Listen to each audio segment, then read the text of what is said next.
स्वागत है। आपके साथ हूं मैं लवीना राज और अब आप मेरे साथ देखना शुरू कर चुके हैं मुद्दों का महायुद्ध। आज का मुद्दा ईरान, ईरान के लोग और उनके सुप्रीम लीडर रहे रहबर मुअज्जम सैयद अली हुसैनी खामनेई है। आज मेरा एक सवाल है कि क्या ईरान खामनेई की शहादत को भूल गया है? आज ये सवाल इसीलिए है क्योंकि ट्रंप ने कहा कि तेहरान तो समझौते को बहुत ज्यादा बेताब है, क्योंकि ट्रंप ने ये कह दिया है कि सीज़फायर आगे नहीं बढ़ेगा। अब अगर किसी चीज पर फोकस होगा तो वो समझौता होने वाला है। और मैं ये नहीं कह रही हूँ कि नहीं होना चाहिए, ये अच्छा है, ये बहुत अच्छी बात है। मैं तो कहती हूँ कि पहले ही हो जाना चाहिए था। लेकिन सवाल यह है कि अगर ऐसा ही करना था तो खामेनेई का खात्मा आखिर क्यों किया गया? इसीलिए आज कुछ अहम सवाल हैं जिनका जवाब हम जानने की कोशिश करेंगे। सबसे बड़ा सवाल यह है कि क्या खामेनेई की मौत के बाद भी समझौता करने वाला है ईरान? सवाल यह भी है कि कहीं ट्रंप के अरमा आंसुओं में तो नहीं बह गए। आइए इसी मुद्दे पर शुरू करते हैं मुद्दों का महायुद्ध।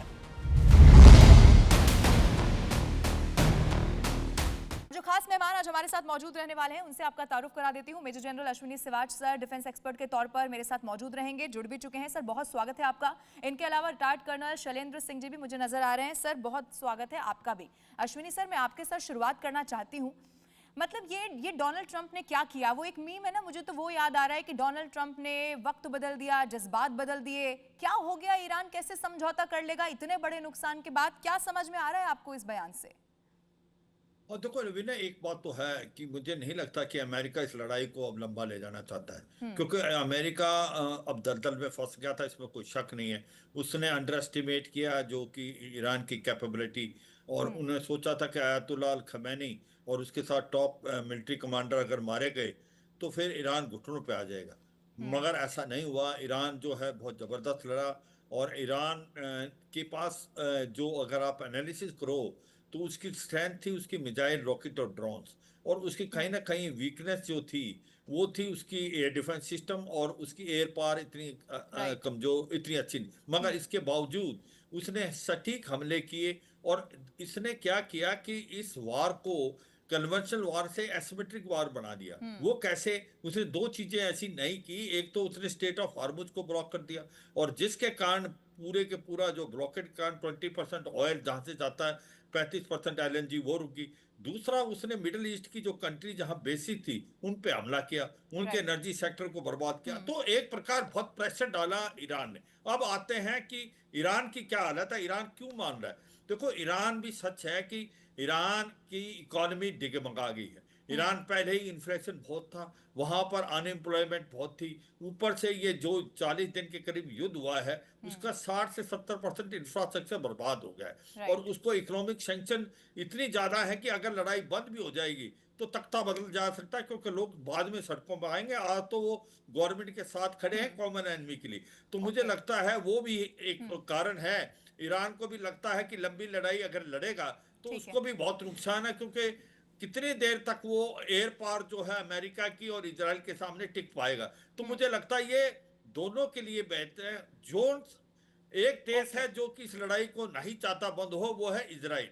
क्योंकि इजराइल चाहता है ये लड़ाई लंबी चले, क्योंकि उसको लगता है ईरान कमजोर है और ज्यादा कमजोर। दूसरा, जो एक प्रकार से आपके जो सुप्रीम लीडर हैं राइट। नेतन्याहू, वो जो है उनको मालूम है अगर ये लड़ाई बंद हो जाती है तो उनके ऊपर जो करप्शन के चार्जेस स्टार्ट हो जाएंगे। तो मुझे लगता है कि ठीक है। इजराइल चाहता लड़ाई बढ़े, ईरान नहीं चाहता लड़ाई बढ़े। वो भी चाहता है कोई समझौता हो, और अमेरिका कतई नहीं चाहता, क्योंकि उसको ओके। लगता है। क्योंकि एक और चीज लेविना, बस थोड़ा ठीक कि है सर। क्यों अमेरिका चाहता कि लड़ाई बंद हो। क्योंकि जो डोनाल्ड ट्रंप की खुद की जो एक प्रकार आप वो कहो उसका सटीक है, जो कि अमेरिका के अंदर उसकी लिवरे थी वो कम राइट। होती जा रही है। उसकी पॉपुलैरिटी इतनी कम हो गई है कि वो आज तो तक किसी सर्वेज भी भी आ गए हैं प्रेसिडेंट के। सर, और और वहीं हाँ, वहीं और पर ही किए दूसरा, जा रहे हैं। राइट। हाँ, दूसरा मिड टर्म इलेक्शन है नवंबर में, तो मुझे लगता है वो भी ओके। निकलना चाहता है। तो ठीक है। इसलिए लवीना, ठीक है। अमेरिका भी चाहता है लड़ाई बंद हो, और ईरान भी चाहता है। बस इजराइल ही है जो लड़ाई को लंबा ठीक ले है जाना सर, चाहता है। इजराइल के जो हित है ना बीच में, वो समझ में आ रहे हैं, उस पर हम अलग से बात करेंगे। लेकिन शैलेंद्र सर, मैं आपसे ये जानना चाहती हूँ, आप समझाइए, क्योंकि डोनाल्ड ट्रंप का स्टेटमेंट आ गया है। मेरा सवाल इसीलिए ईरान पर ज्यादा फोकस कर रही हूँ क्योंकि डोनाल्ड ट्रंप का पहले मकसद समझ में आ रहा था कि वो रिजीम चेंज वहां पर करना चाहते हैं।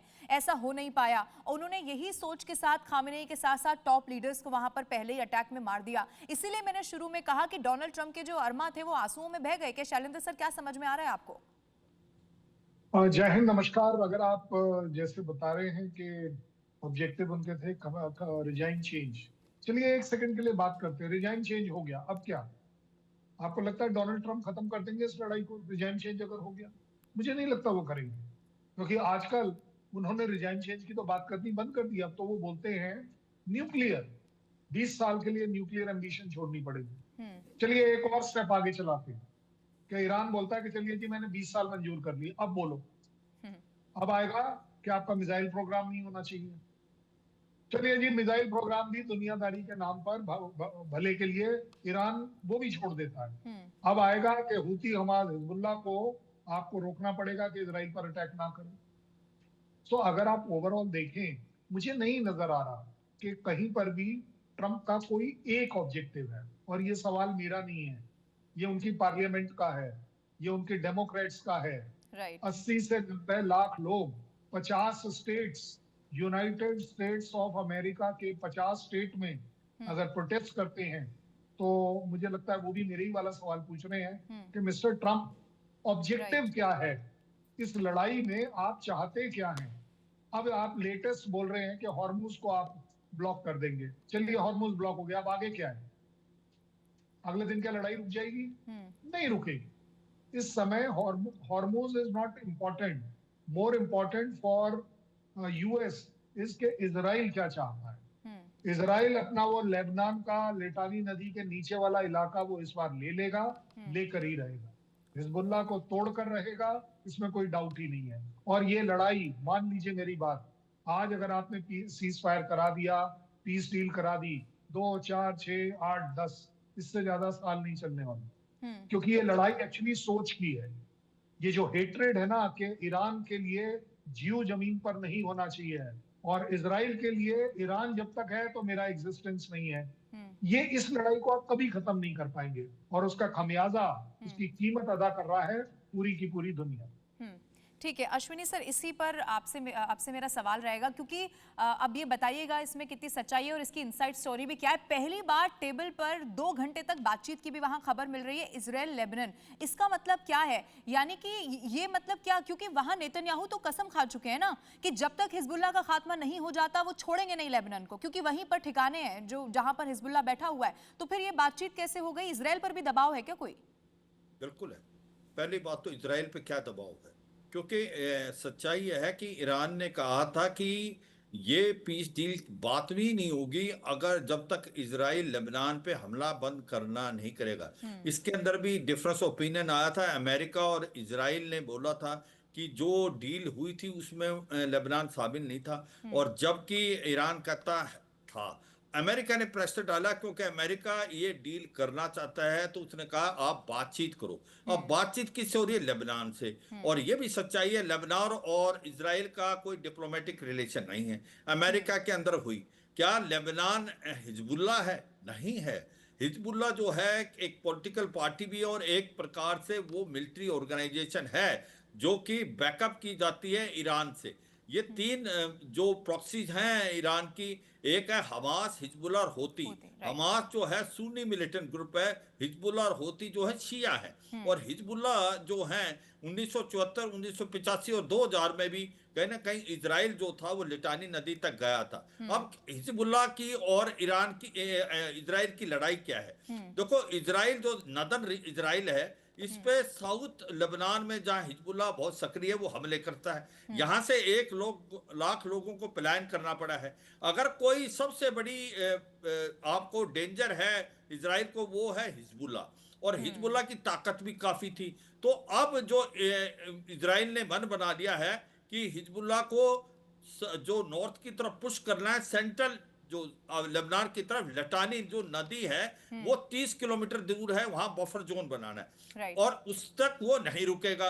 मगर एक चीज समझिए, हिजबुल्लाह जो है एक प्रकार से वो लड़ रहा है गुरिल्ला वारफेयर। वो ये कहता है कि मैं नहीं मानूंगा जो लेबनान की गवर्नमेंट अगर कोई डील भी कर लेगी इजराइल के साथ। दूसरा क्या है, क्या लेबनान की गवर्नमेंट खुश है हिजबुल्लाह से? बिल्कुल नहीं है। वो तो कहते हैं हमको हाईजैक हो रखे हैं। और आज की तारीख में ये सोच रहे थे कि लेबनान की गवर्नमेंट की हिजबुल्लाह थोड़ा कमजोर है, तो उसको ऊपर प्रेशराइज किया है, मगर ऐसा नहीं हो रहा।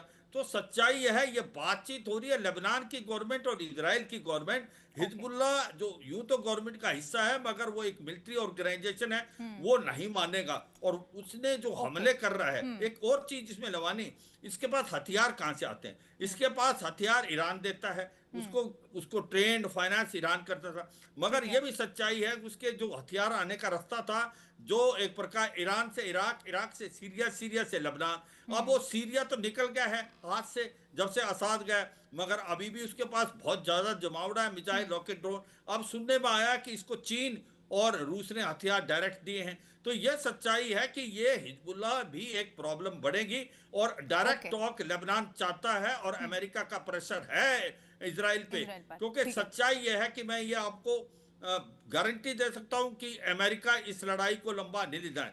अमेरिका आया क्यों था? अमेरिका आया था दो वजह से। एक तो अमेरिका को ऑयल चाहिए ईरान का, दूसरा वो पेट्रो डॉलर की बात समझो आप। वर्ल्ड के अंदर अगर डॉलर की कीमत है तो वो इसलिए है, जितने भी पेट्रोलियम प्रोडक्ट्स हैं, ऑयल है, वो डॉलर से बिकता है। वो कौन सी दो कंट्री है जो नहीं कर रही थी? एक तो वेनेजुएला था, वहां चेंज कर दी गवर्नमेंट। अब एक ईरान है जो युआन में देता था, इसीलिए उसके ऊपर आने की कोशिश कर रहा है, क्योंकि जब तक पेट्रोल डॉलर से बिकेगा, लेकिन अमेरिका थोड़ा का गलती हो गई ना डोनाल्ड ट्रंप से। वो वेनेजुएला को जो समझा वही ईरान को समझ लिया, और भारी भी पड़ गया। मतलब वो थोड़ा आंकलन में जो है वो थोड़ी सी प्रॉब्लम हो गई शैलेंद्र सर।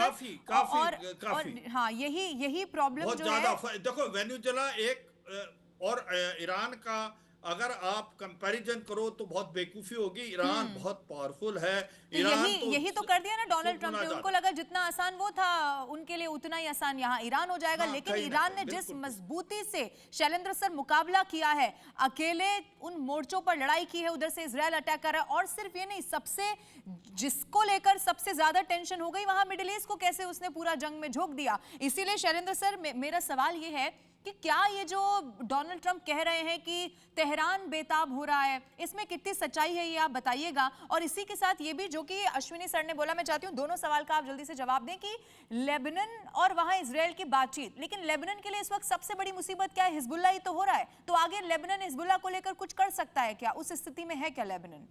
शैलेंद्र सर। नहीं, देखिए, लेबनान की सबसे बड़ी मजबूरी यह है कि यस, मैं मानता हूं 128 सीट उनकी पार्लियामेंट में है टोटल, जिसमें से 13 सीट हिजबुल्लाह के पास, हिजबुल्लाह सपोर्टेड। राइट। उनकी 2 सीट ऐसी भी हैं जो कैबिनेट में उनके पास है। तो इसलिए शायद ये कहना गलत नहीं होगा कि अगर आपके कैबिनेट में हिजबुल्लाह का पार्ट है, आप चाहे कितना भी डिसोन करें, लेकिन वो आपका पार्ट किसी ना किसी तरह है। जहां तक उसके बेसिस की बात है कि जो मास बेसिस जिसको हम कहते हैं, 27% जो है सो कॉल्ड पब्लिक का सपोर्ट हिजबुल्लाह के पास जरूर है। वो सभी उन इलाकों में है जहां वो शिया डोमिनेटेड इलाके हैं। तो इसलिए ये कहना भी गलत नहीं होगा कि कहीं ना कहीं लेबनान में एक वो पॉपुलेशन जरूर है जो इसको सपोर्ट करती है। आगे बात, ये जो इतने अंडरग्राउंड टनल्स बनाते हैं, इतना सामान इनके पास आ रहा है, ये हो ही नहीं सकता कि वो जो सो कॉल्ड जो पॉपुलर बेस जहां होता है कि आपको उसका साथ मिले, तभी आप इस तरह की चीजें बनाओ। अब आगे बात लीगैलिटी की। अगर हिजबुल्लाह लेबनान का लीगल है, तो लेबनीज नेशनल आर्मी किस लिए है? Why they are not Hezbollah? So that means officially Hezbollah is not Lebanese national army. Hezbollah के पास एक अच्छी खासी आर्टिलरी है, उसके पास टैंक्स भी हैं, उसके पास लड़ाके भी हैं, सब कुछ है। और इसीलिए उसको बोला जाता है it's a state with in the state of Lebanon. और वहां पर जनवरी 2026 में उनकी ही पार्लियामेंट ने, लेबनीज पार्लियामेंट ने, हिजबुल्लाह की ये जो पैरामिलिट्री वाली जो फोर्स जो उन्होंने एक्युमुलेट करी हुई है, उसे इलीगल भी करार दिया है। So there is a rift, but अपने आप में लेबनान रियलाइज कर रहा है कि हिजबुल्लाह एक बहुत ही एक्सपेंसिव आइटम है जिसको वो रख के बैठा हुआ है। उसकी बहुत बड़ी कीमत लेबनान को चुकानी पड़ती है। सो इसलिए मैं जरूर मानता हूं कि लेबनान जरूर चाहेगा कि किसी तरह हिजबुल्लाह का साथ छूटे, और इजराइल उसमें बेनिफिट पाएगा कि जितना हिजबुल्लाह लेबनान गवर्नमेंट के दूर जाता है, उतना ही इजराइल को फायदा होगा। ओके, ठीक है अश्विनी सर, और इसको ऐसे भी समझना होगा, वहां जो सबसे पहला अटैक इजराइल ने किया, जिसको अमेरिका लीड कर रहा था, बाद में मालूम हुआ देखिए अमेरिका तो दूर है, वहां सीमा तो इजराइल को ही साझा करनी है, चाहे अमेरिका यहां से ये कह भी दे कि जी ठीक है समझौता हो गया, युद्ध खत्म हो गया, लेकिन इसी दौरान वहां ईरान के लोग ये कैसे भूल जाना चाहिए कि जब खामेनेई का खात्मा हुआ, और ये सिर्फ और सिर्फ ईरान में नहीं हुआ, भारत से लेकर तमाम मुल्कों में जो गुस्सा लोगों में था कि मतलब अगर आपको इस जंग को आगे, और ये तब था जब बातचीत हो रही थी, जब तीसरे 2 बातचीत हो चुकी थी, तीसरे की बात चल रही थी, तब खामेनेई का खात्मा कर दिया। तो मेरा सवाल ये है कि अगर ये समझौता हो जाता है तो ईरान कैसे अपने लोगों को ये बताएगा कि ये हमने उस शहादत के साथ जो वो कहते हैं उससे समझौता नहीं है, वो हमारे जहन में है, उसका बदला हम लेंगे, या ये कैसे ईरान को क्लियर फिर करना होगा? अश्विनी सर। देखो, हाँ, एक बात है, लड़ाई का समाधान लड़ाई तो नहीं है, क्योंकि कहीं ना कहीं एंड में तो आपको निगोशिएटिंग टेबल पे आना पड़ेगा। लेकिन खुद को अगर स्ट्रांग भी तो दिखाया जाए ना अश्विनी सर। हाँ फिर बिल्कुल, मैं एक बता रहा हूँ। हाँ। मैं देखो, ईरान की खुद की हालात देखें। लड़ाई से पहले ईरान के अंदर क्या हो रहा था? ईरान के लोग सड़कों पे थे, वहां पर 30,000 के करीब लोगों को मार दिया गया, वहां पर इन्फ्लेशन बहुत था, अनएम्प्लॉयमेंट था, जो उनकी रॉयल करेंसी है वो करीब के 1 लाख के करीब है डॉलर के मुकाबले में, इतनी हालात खराब थे। राइट। मगर ये भी सच्चाई है, जैसे लड़ाई स्टार्ट हुई तो सारा ईरान इकट्ठा हो गया, और ईरान आज इकट्ठा लड़ रहा है, इसमें कोई शक नहीं। मगर ये सच्चाई है कि ईरान को एक ही प्रॉब्लम है कि वो कितना लंबा लड़ सकता है, क्योंकि उसको ज्यादा सपोर्ट भी चीन और रूस से मिले, हथियार भी मिले। और एक ये बड़ी इंटरेस्टिंग बात होगी ना, इनको सबने सोचा कि जो ईरान है उसको हथियार कैसे मिल रहे हैं, लड़ाई चली हुई है कैस्पियन सी के द्वारा। कैस्पियन सी जो है, अगर आप बॉर्डर देखें, ईरान का कैस्पियन थ्रू के अजरबैजान के साथ है, उसके बाद ईरान के साथ है, और तुर्कमेनिस्तान के साथ है, और कजाकिस्तान के साथ। वहां से इसको हथियार काफी आए, मगर अभी उसको लगने लगा ईरान को कि भाई ज्यादा देर नहीं चल पाएगा, गिव एंड टेक है। अब वो अपने टर्म्स के अंदर समझौता नहीं करा है, और अब कौन सी बात पे बात बन सकती है?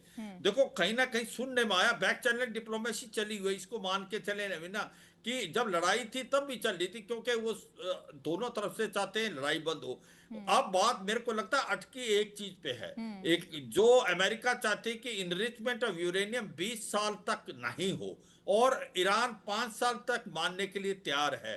तो मुझे लगता है ये एक बहुत स्टिकिंग पॉइंट था। बाकी जो मिसाइल है, प्रॉक्सी को हेल्प नहीं है, वो सब की बातचीत से कुछ ना कुछ बातें होंगी। मुझे लगता है इसीलिए ये, अगर देखें आप, सेकंड नंबर टॉक जो होनी है इस्लामाबाद में 2-3 दिन में होनी है, तो ऐसा लगता है कि हो सकता है कोई समझौता। और ईरान लड़ाई इसलिए नहीं चाहता, ईरान की खुद की डोमेस्टिक इकोनॉमिक, कितना ज्यादा इकोनॉमिक सैंक्शन लगे, उसकी सबसे बड़ी डिमांड है अगर हमारा कोई भी समझौता, हमारे इकोनॉमिक सैंक्शन पूरे निकाले जाए और हमारे जितने एसेट डी फ्रीज किए हैं उनको किया जाए। देखो रवीना, कुछ भी सोचो, एंड ऑफ द डे आपकी इकोनॉमी जो है देश की, वो बताती है आपकी ताकत कितनी है। आज उसकी हालात इसलिए बहुत ज्यादा खराब है, ना बिजली ना पानी, लोग सड़कों पे थे, तो इसलिए मुझे लगता है वो चाहेगा। और दूसरी बात, जो बात आ रही है इजराइल की, देखो मैंने कहा इजराइल लड़ाई को लंबा ले जाना चाहता है। हिजबुल्ला, जो लेबनान की गवर्नमेंट भी चाहती हिजबुल्ला से पैंडा छोड़ा है।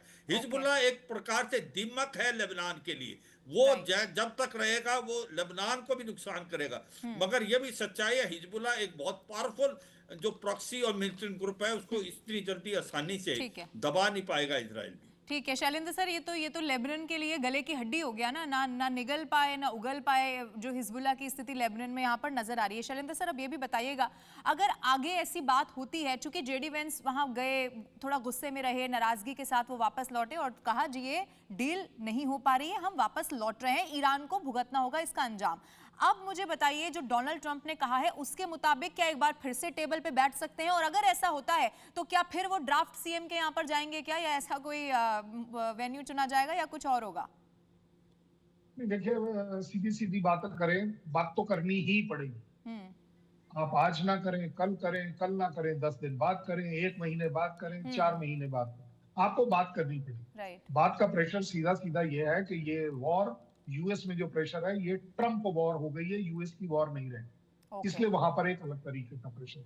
ईरान में सबसे बड़ा प्रेशर इस बात का है कि जब से हॉर्मूज बीच में आया है, तब से ईरान वर्ल्ड की सिंपैथी छूट रही है। World is also talking about it कि भाई ये आप हॉर्मूज के ऊपर कैसे जाती कर सकते। तो कहीं ना कहीं इस समय ईरान के लिए भी एक बड़ा सस्ता सौदा होगा कि आप इस लड़ाई को कॉम्प्रोमाइज कर कर हॉर्मोन्स को खोल लें और दुनिया में जो आपके खिलाफ ओपिनियन बनना शुरू हो गया, बीच में आपके फेवर में था, लेकिन जैसे ही हॉर्मोन्स की बात आई आप दूर क्यों जा रहे हैं? इंडिया को देख लीजिए, इंडियन चैनल्स पर आजकल हॉर्मोन्स से रिलेटेड ईरान के लिए कोई कॉम्प्लीमेंट्स थोड़ी ना आ रहे हैं, तो अच्छी बात थोड़ी ना आ रही है। एवरीबडी से इसके हॉर्मोन्स बंद करना इलीगल है, क्योंकि इंटरनेशनली भी इलीगल है, हमारे देश के लिए भी इलीगल है, तो इसलिए बातचीत होना निश्चित है, करना ही पड़ेगा।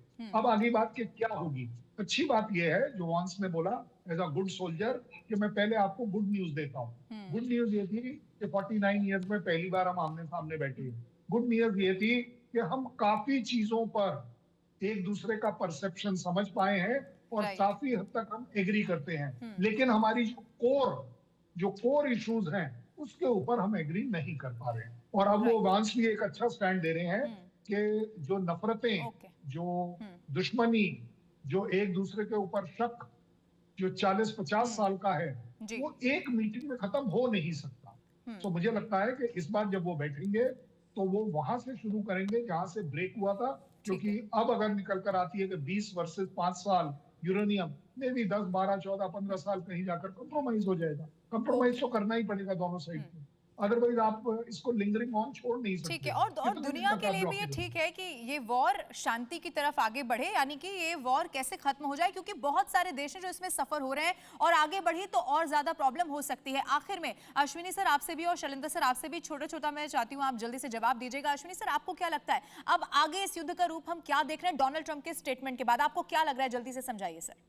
अब मुझे लगता है लेवानी कि कहीं ना कोई सोल्यूशन निकलेगा। ये जो सेकंड मीटिंग होगी, इसमें कहीं ना कहीं आपस में बातचीत से, और जो एक प्रकार से कर्नल साहब बता रहे थे कि एक तरफ 20 साल एक तरफ 5 साल, कहीं ना कहीं बीच का समझौता 10 से 12 साल का हो सकता है। और दूसरे जो बाकी इशू है वो बहुत छोटे इशू है, उन पे बातचीत से निकल, लड़ाई नहीं लंबी चलेगी, क्योंकि अमेरिका लड़ाई नहीं चाहता लंबी चलना। डोनाल्ड ट्रंप की खुद की पर्सनल जो अप्रूवल रेटिंग कम होने के कारण, और ईरान भी अब लड़ाई से थक चुका है क्योंकि उसकी इकोनॉमी डिगमगा गई। तो मुझे लगता है ये लड़ाई के बंद होने के चांसेस बहुत ज्यादा है। ठीक है, शैलेंद्र सर आप बताइएगा, ईरान के लोगों पर और खास तौर पर जो खामेनेई के समर्थक है पूरी दुनिया में, उन पर इसका क्या असर पड़ेगा?